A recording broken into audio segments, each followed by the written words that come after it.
From my private website, the Sun Series, parts 25H1 through 25N, posted on my private website in August of 2019.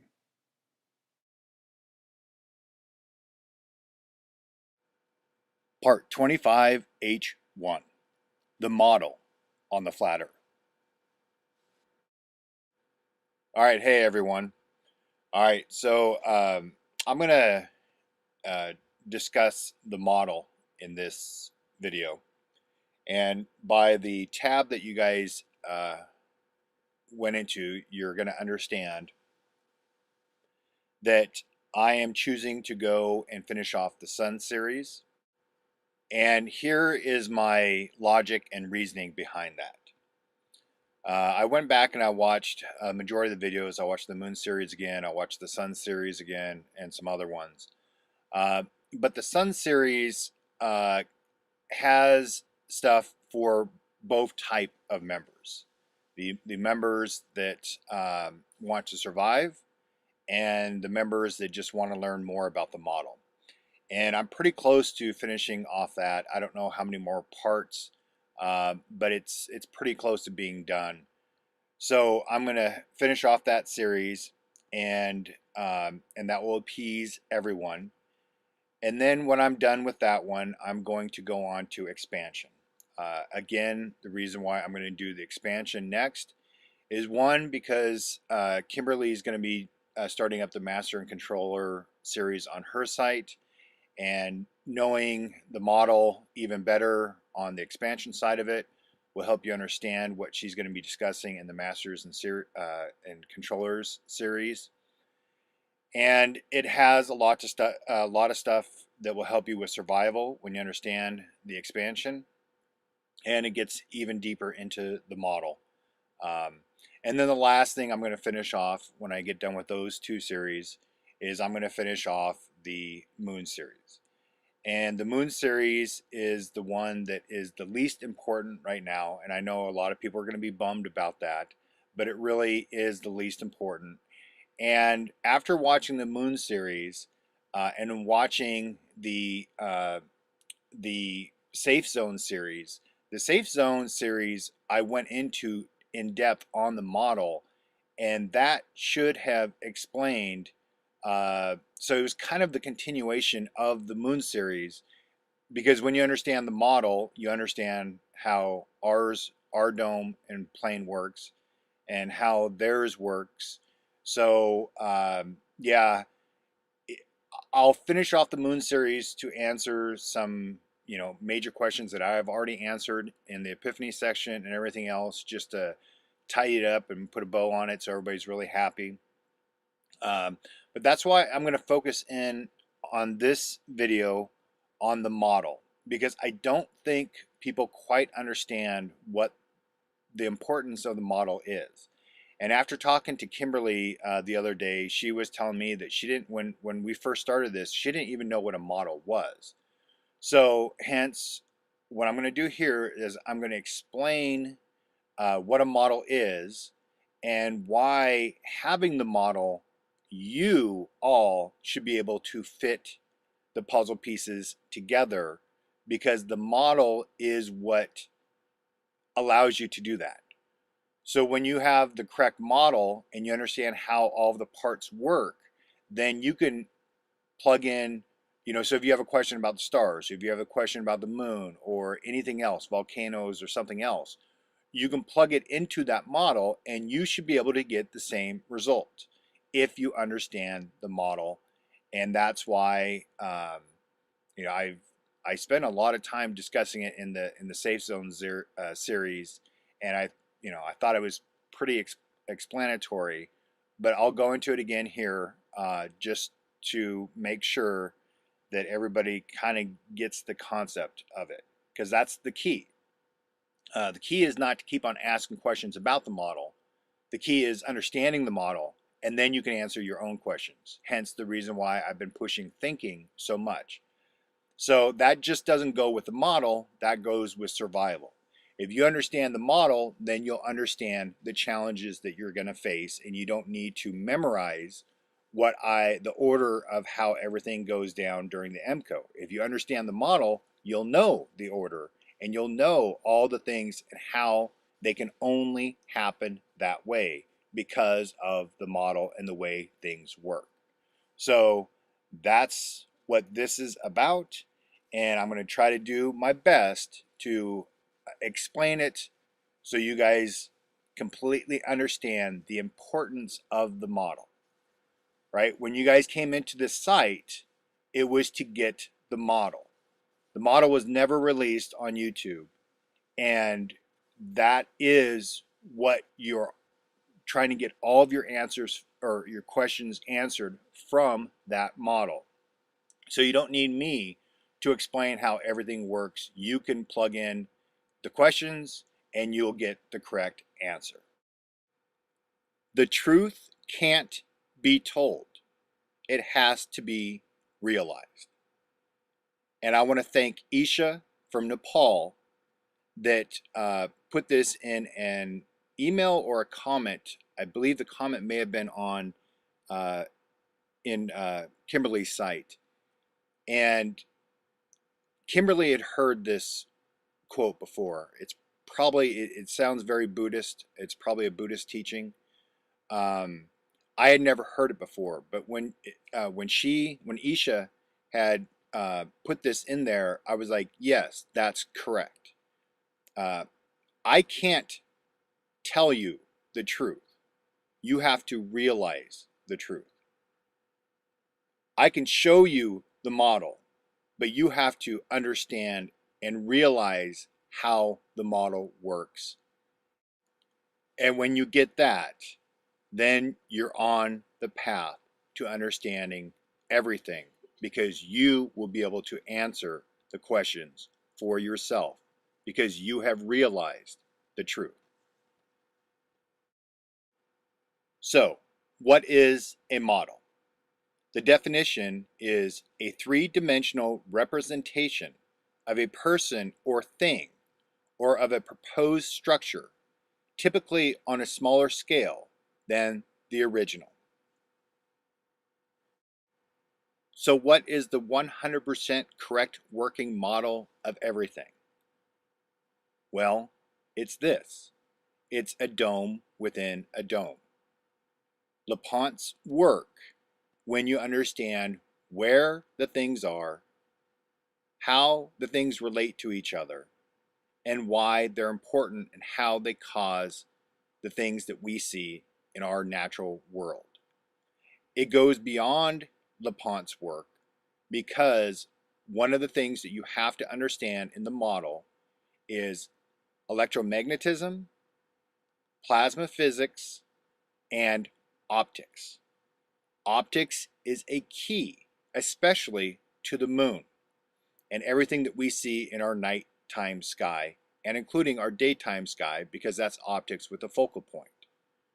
So when you understand that the plasma tube of light is spiraling, and you understand that the plasma tube of light comes out from the connection of the confinement dome to the flip ring, and if you've watched LePont's work, you'll understand that that plasma tube of light will come from the flip ring down towards the outside part, towards the top of that dome that it's coming down from. So that's everything in a nutshell.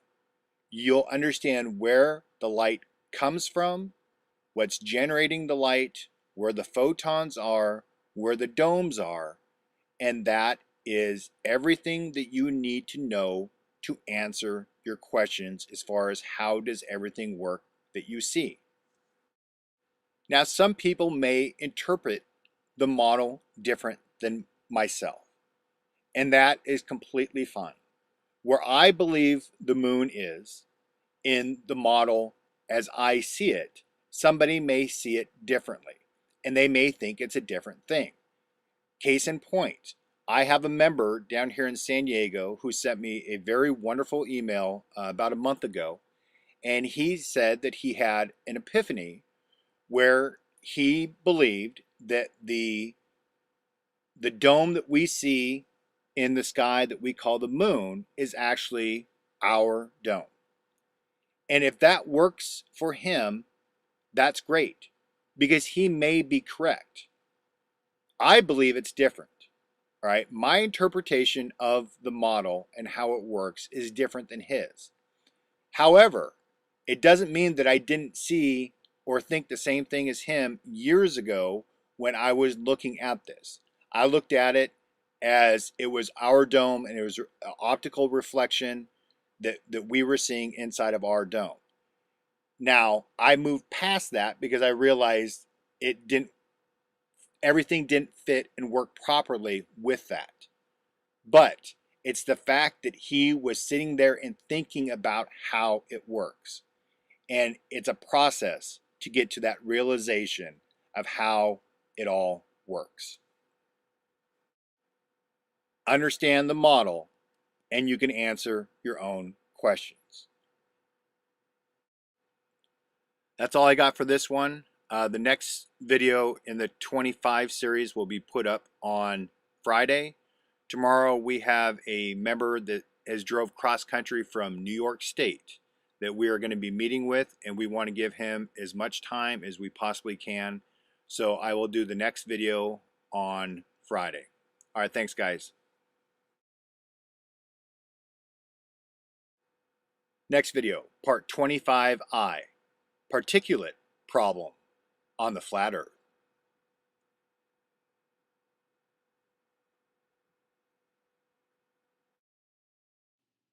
Part 25I, particulate problem on the flat Earth.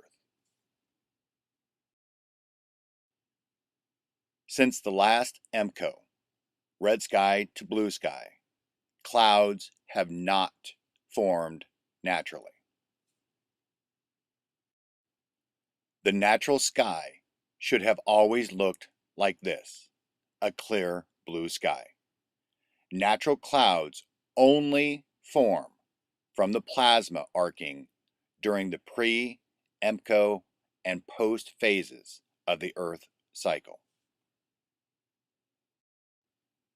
The natural fires from the conflagration during the pre-EMPCOE and post phases, along with the volcanic ash, were and are the natural ways for getting particulates into the atmosphere for clouds to form in conjunction with the plasma arcing. But the controllers cannot recreate civilization without clouds and fresh water to water crops, livestock, and people. The controllers have to manipulate the weather and create clouds for an efficient means to disperse fresh water. And the storage of said fresh water in the colder regions of the world at elevation in the form of snow and mountains. This provides a steady stream of fresh water from snow melt through the growing season of spring and early summer. For 200 plus years, they, the controllers, have had to artificially create the clouds to create, transport, and store the precipitation and fresh water around the world. Civilization cannot function efficiently without clouds and precipitation. So the controllers were and are forced to saturate the air with particulates. Particulates/pollution is a great thing for civilization during the calm periods between the EMPCOEs. However, it is a deadly problem during the pre-EMPCOE and EMPCOE phases of our natural cycle. Why? Because the byproduct of plasma is water, or H2O. As the controllers have modified the weather and created clouds that are not natural, They have also increased the amount of CO2 or carbon dioxide for plant life to feed on, and have supplied natural vegetation with the fresh water through precipitation, and have created vast areas of forests, jungles, and very thick vegetation or fuel. And if everybody remembers from grade school what plant life and vegetation emits, they emit oxygen. And lots of oxygen, the more vegetation there is. Oxygen is great for us to breathe, but it bonds with hydrogen to form more water and is the other main part for fire.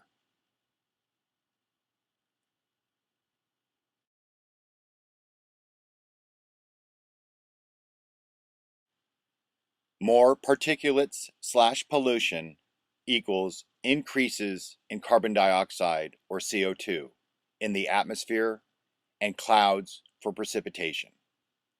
More CO2 and precipitation equals more plant food and fresh water, which equals more plant life and wild vegetation. More plant life equals more oxygen and fuel for conflagration fires.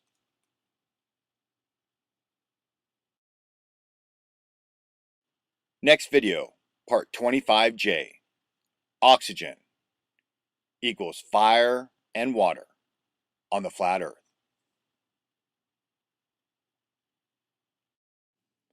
Part 25J, oxygen equals fire and water on the flat earth. The best way to predict the future is to create it. Abraham Lincoln. If you create the weather, then it is easy to predict the weather. However, when something else starts to create the natural weather, like the plasma, then the weather becomes unpredictable.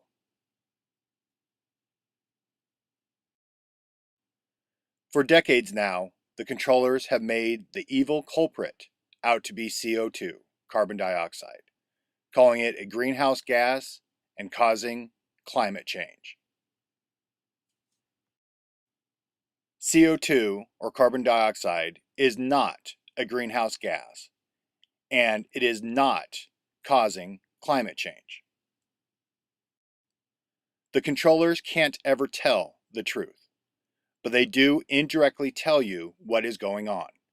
CO2 leads to increased plant life, which is the real enemy because it creates fuel and oxygen for the conflagration fires. Oxygen is what the controllers are trying to control and limit. Every fire needs these three ingredients: fuel, oxygen, and heat or spark. By demonizing CO2, the controllers can still implement their plan of reducing plant life or fuel and oxygen levels in the atmosphere leading up to the conflagration fires. Because the heat or spark will be provided by the plasma and the sun to ignite the fuel and oxygen. Oxygen creates a twofold problem for the controllers to manage and the population to contend with. The first and main problem is water. So more plant life releasing oxygen into the atmosphere then there is more oxygen to bond with hydrogen. When the plasma starts its arcing in the atmosphere, it produces its natural byproduct of water, the natural way for precipitation to form on our plane, which means more torrential rains, more hail and greater sizes of hail, which means more flash floods, more floods and standing waters that will rise, and more fields that can't be planted and destroy any remaining crops that were planted.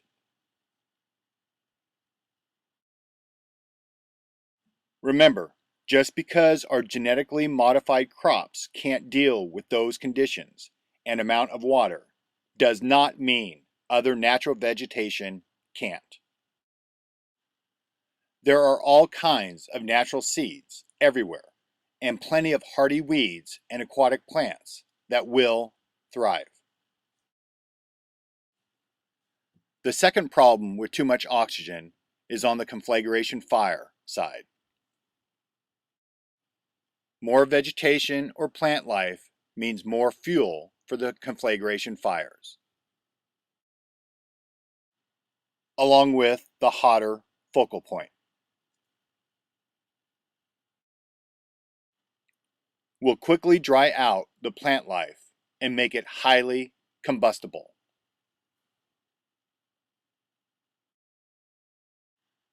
And now all you need is the spark, which the plasma provides so efficiently around the plane. And now you have all the key ingredients for the conflagration fires. Let me show you what increased oxygen will do to a fire. We are breathing.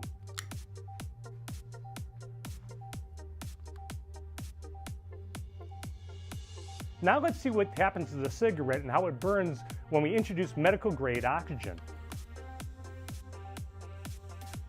Notice that the cigarette is burning much more quickly. It's burning much faster and hotter than it was on room air that we breathe. You may have noticed a white hot flame that indicates a flame temperature measured in thousands of degrees Fahrenheit. Notice that the article of clothing does not catch on fire very quickly.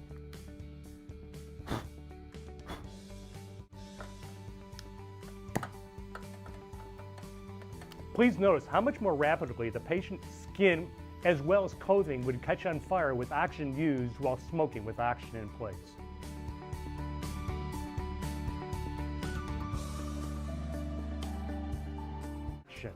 The covering of the pipe cleaner will be his clothing. Let's see what happens when an ember is introduced from one of his cigarettes.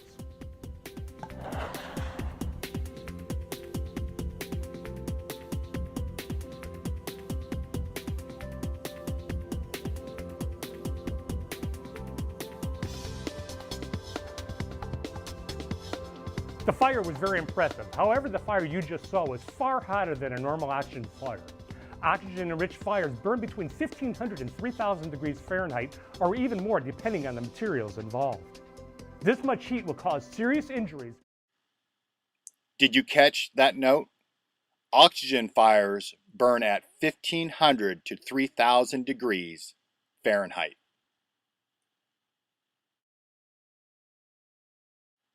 Oxygen, what the controllers really fear, and for a very good reason. Fire and water.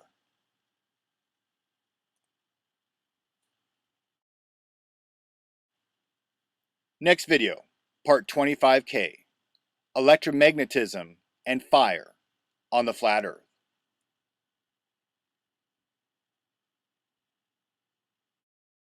Part 25K, Electromagnetism and Fire on the Flat Earth. Refresher. What is plasma exactly?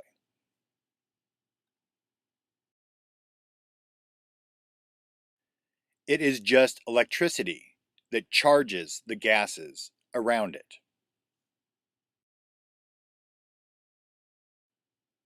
Where does electricity come from?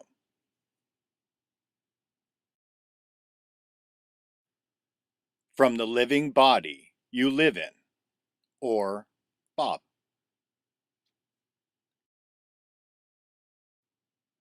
Or even more specifically, the electrical signals inside of the neuron of its brain. Electricity and electromagnetic radiation can also create fire from water.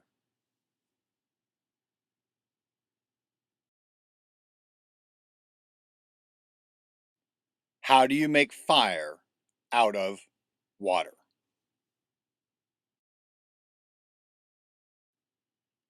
By splitting the molecule into its base parts, hydrogen and oxygen. Method number 1, electrolysis. Not going to get heavy into the science behind this. If you want to learn more, look up electrolysis. But you need a power source, direct current. You need an acid-base solution. You need an anode and a cathode. And the particles will split, and one hydrogen will go to one of the rods and oxygen will go to the other rod. Another way is electrolysis with salt water as the solution. You can even do it with a battery in the solution.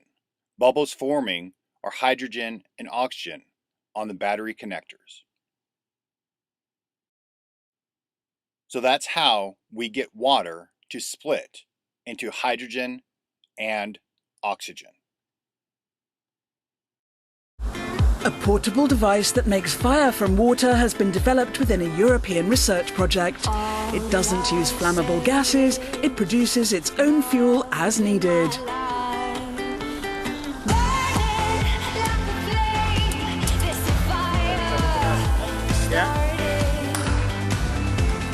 This is an electrolyser system we've got here. It's been developed to use a standard mains electricity supply and water. The water is split into hydrogen and oxygen gases and fed into a torch where a flame is produced, which can then be used for brazing or any other industrial application where a flame is used. So it's just using water to make a flame, basically. Hydrogen and oxygen are recombined at the very tip of the torch, creating a flame that's cooler and much easier to handle than commonly used mixtures of oxygen with propane or acetylene.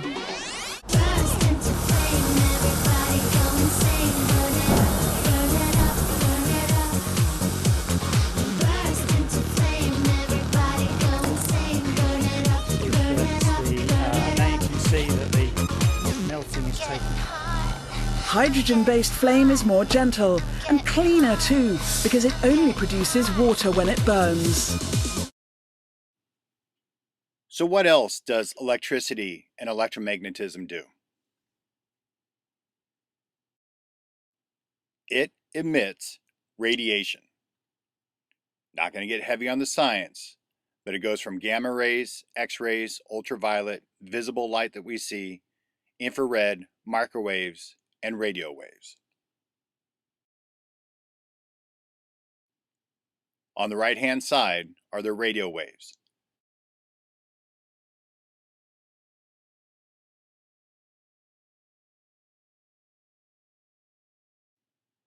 Method number 2, radio waves, or radio frequencies. Electromagnetic radiation, radio waves, also splits the water molecule into hydrogen and oxygen.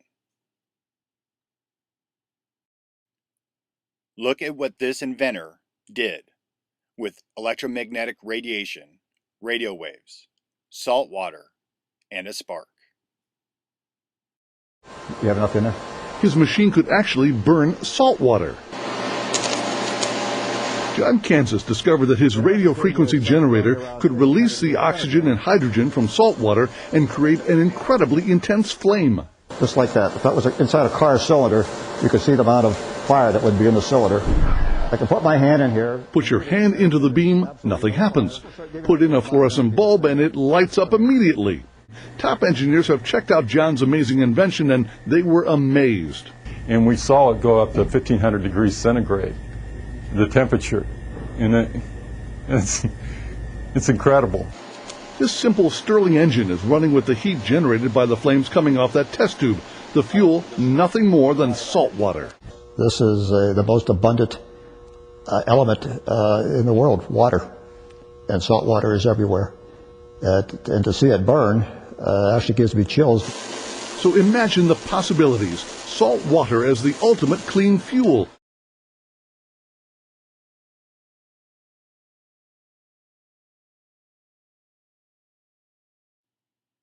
So when the electromagnetic radiation gets high enough during the EMPCOE, the electromagnetic radiation can split salt water into hydrogen and oxygen, releasing copious amounts of those two gases back into the atmosphere. And with the plasma arcing, providing the spark to the highly conductive salt water, the hydrogen gas, which is extremely flammable, will ignite. And I just showed you what increased oxygen does to a fire.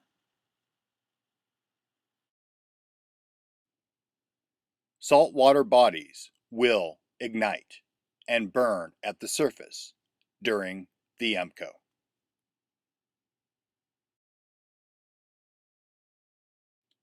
Revelation 20:14 through 15, King James Version. And death and hell were cast into the lake of fire. This is the second death. And whosoever was not found written in the book of life was cast into the lake of fire.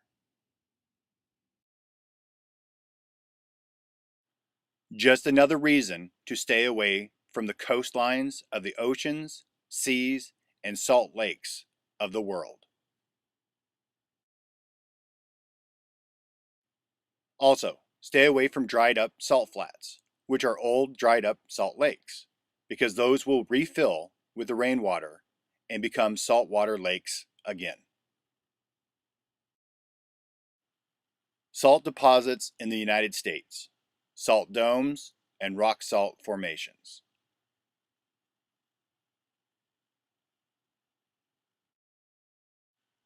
Next video, part 25L, Blu-ray Death Star on the flat Earth.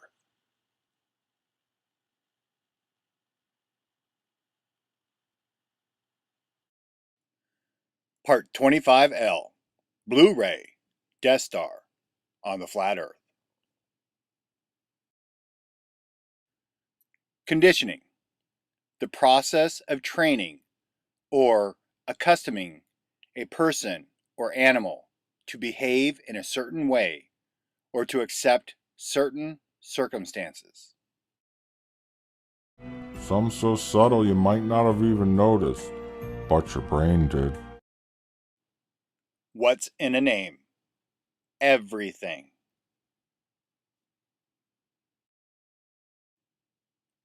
Betamax, 1975. VHS or Video Home System, 1977. Laserdisc, 1978. DVD or Digital Versatile Disc, 1997. Blu-ray, 2006. The name Blu-ray refers to the blue laser, actually a violet laser, but they still call it blue, used to read the disc. Blu-ray 2006. Blu-ray in Iron Man 2008.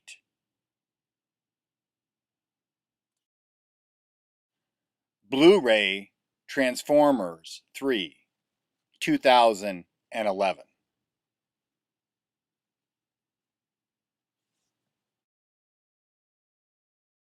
Lord of the Rings 3 2003. Transformers 2007. Iron Man 2008. Captain America 2010. Transformers 3 2011. The Avengers 2012. All showing the Blu-ray coming or going to the sky.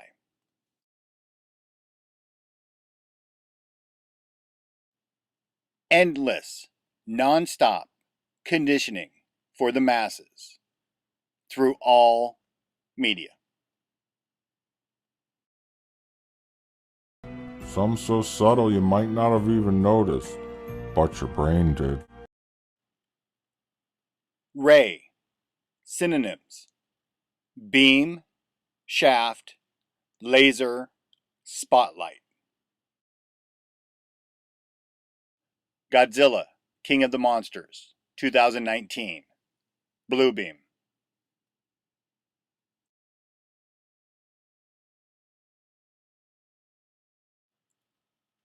Blu-ray is the same as blue beam, or Project Bluebeam. Project Bluebeam is rubbish, and there will be no holograms in the sky by NASA or anyone else. But it is conditioning. Some so subtle you might not have even noticed, but your brain did. Conditioning for what?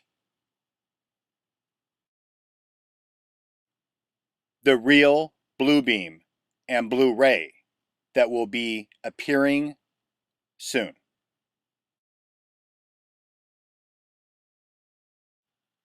The Death Star will deliver the Blu-ray or the blue beam.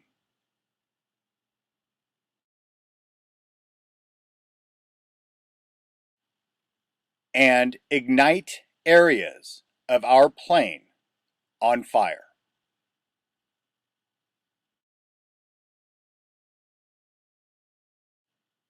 Because the Death Star and the Blue Star Kachina are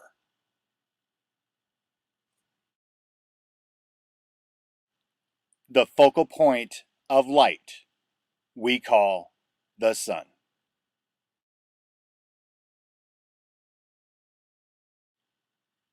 An image from a scene from the 2016 Star Wars movie Rogue One, made by Disney, the same company that makes the Marvel movies. The original beam from the 1977 Star Wars was bright green. So they, Disney, made it a blue-green color instead. A bluish beam igniting the surface of a planet coming from the Death Star. The Death Star is eclipsing a sun or moving in front of a sun, showing the masses where the beam will come from, the sun, prepping the brain-dead zombie masses, or conditioning. Some so subtle you might not have even noticed, but your brain did. Next video, part 25M, color on the flat earth.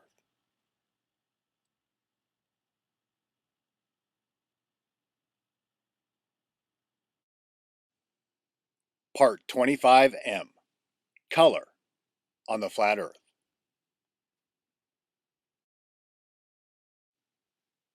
Why is color so important?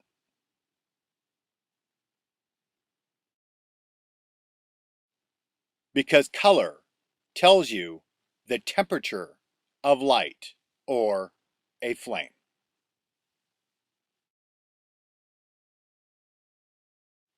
Harken back to middle school, general science, and the Bunsen burner.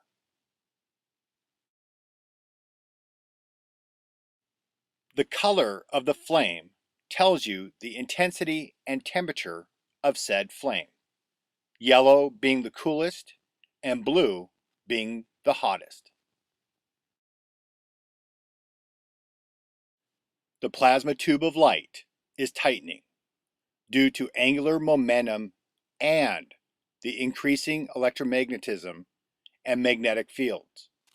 As the energy to our cell increases for the EMPCOE, the fields increase and the plasma tube of light is forced to travel in a tighter spiral.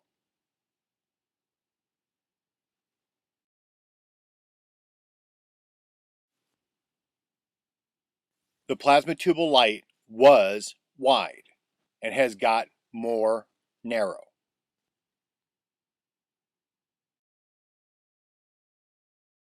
And will continue to get more narrow until it becomes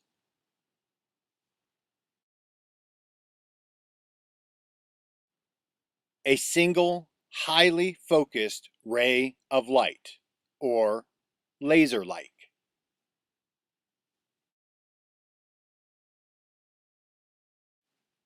As it tightens, it increases in temperature and intensity. 1000 degrees Kelvin equals 727 degrees Celsius. 1000 degrees Kelvin equals 1340 degrees Fahrenheit. The orangish yellow at the left is 1000 degrees Kelvin. The color changes from left to right, from dark yellow, orangish yellow, to lighter yellow, and then white, then bright white, and then blue tints coming in, and then all the way to the right-hand side of the blue light is a temperature difference between 1000 and 10,000 degrees Kelvin, from yellow light to blue light.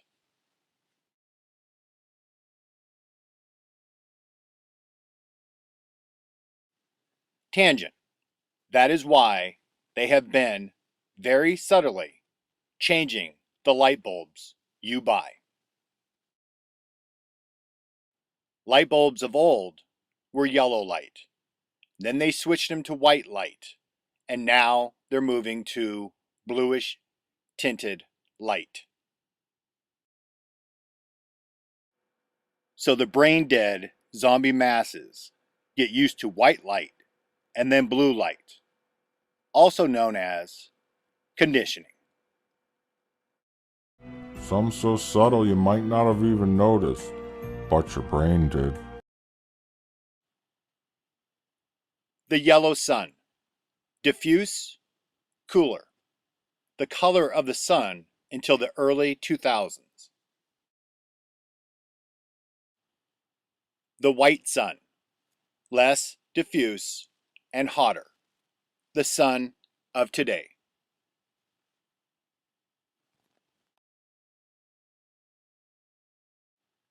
The blue sun. Extremely narrow and mega hot. The most important sign of the EMPCOE.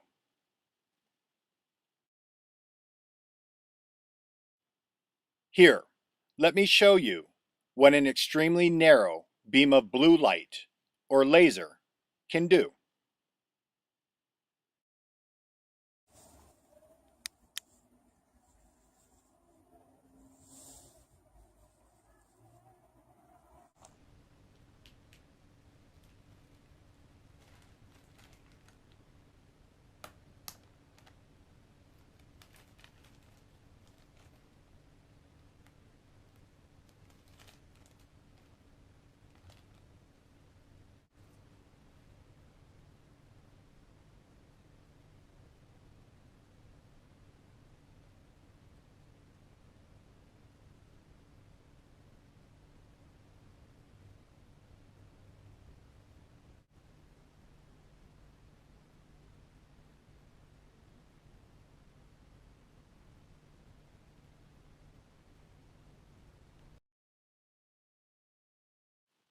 if 10,000 degrees Kelvin has you worried, from just an extremely narrow ray of blue light,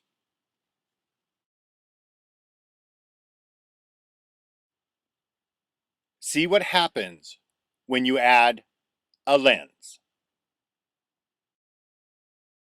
Okay, so you can see it's kind of a line of light now. And it's kind of burning the background here. Now let's see what happens if I stick my lens in front of it. Whoa, I can make it a tiny point, and it easily burns the background now. So you can see the smoke coming off of it. It's slightly burning the background here, but then as soon as I put my lens in there, I can focus it down to a tiny little point. And it immediately burns whatever's around it.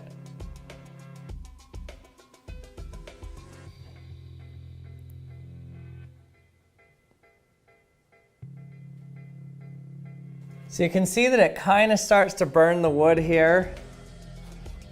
It takes a while for it to burn. Have to leave it there for a bit because it's far away across the room. But now watch what happens when I focus it down. It pretty much immediately burns and starts on fire. It's awesome.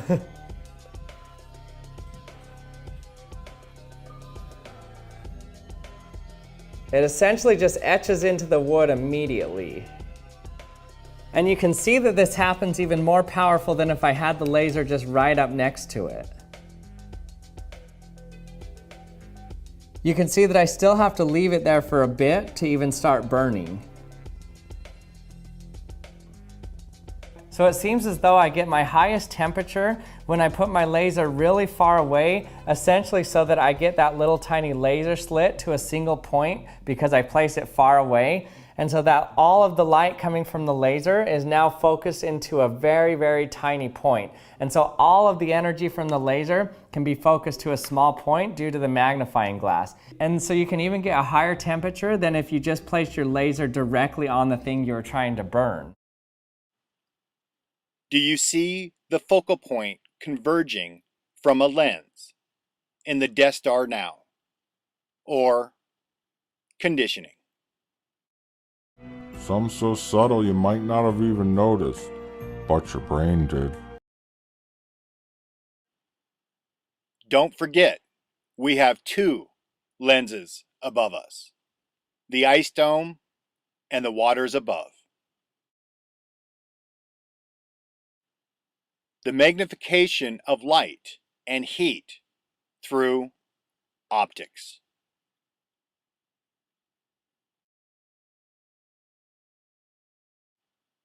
And now you know why I said the plasma and the sun to ignite in part 25J. Next video, part 25N, plasma tube of light on the flat Earth.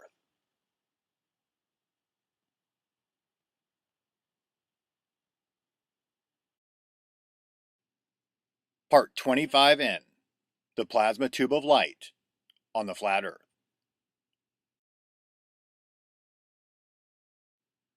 The plasma tube of light spiraling to a highly focused point of blue light at the focal point. Easy sign to see, right?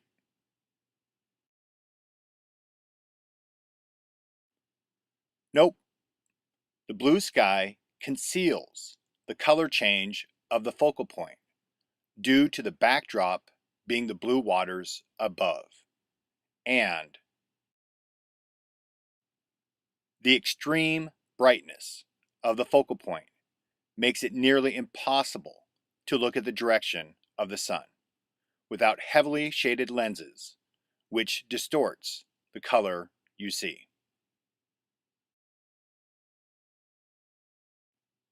Isaiah 30:26, King James Version. Moreover, the light of the moon shall be as the light of the sun, and the light of the sun shall be sevenfold, as the light of 7 days. in the day that the Lord bindeth up the breach of his people, and healeth the stroke of their wound.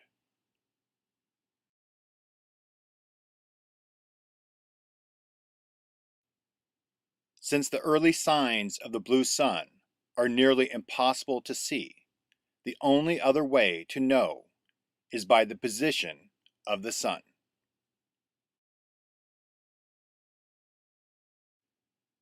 That is why solstices are so important and why they were so important to the ancients.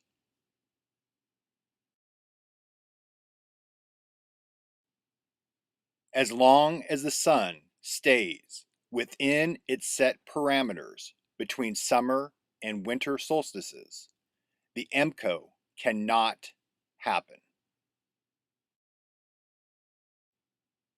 There are only two ways the EMPCOE can happen. Number one, the plasma tube of light expanding outward to the far outside of the plane, to the southern ring or the flip ring, red sky to blue sky. Number two, the plasma tube of light tightening inwards to the center axis on the plane at the North Pole, blue sky to red sky. Does the blue sky to red sky plasma tube of light inward movement happen at the beginning of Hell Week?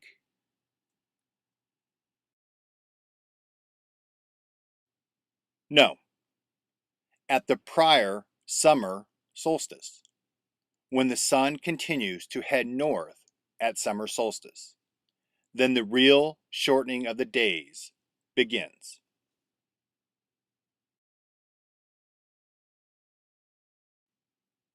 The Christmas tree, the symbol for the tightening of the plasma tube of light towards the North Pole. We decorate the tree with strings of lights that represent the plasma tube of light tightening.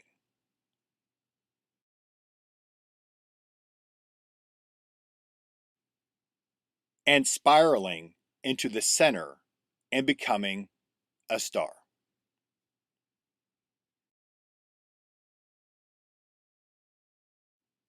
Hiding it in plain sight through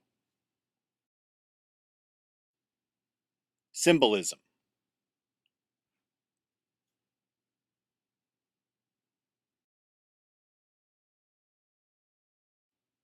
Preparing those who have eyes to see and ears to hear, or conditioning. Some so subtle you might not have even noticed, but your brain did. And now you know why they, the controllers, call our sun a star. Because it turns into one.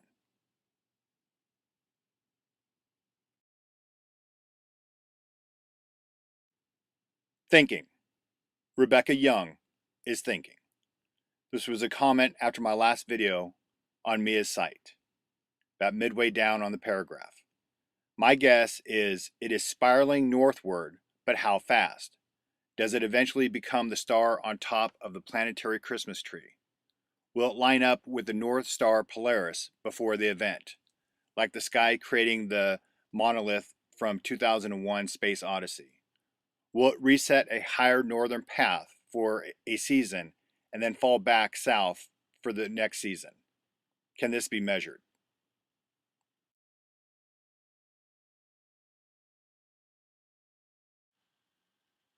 This is why I pushed thinking so hard.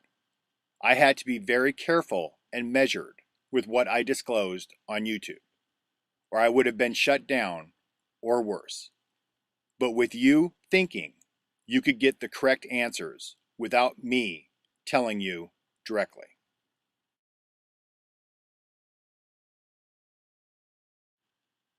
Next video, part 25-0. shortening of the days on the flat earth.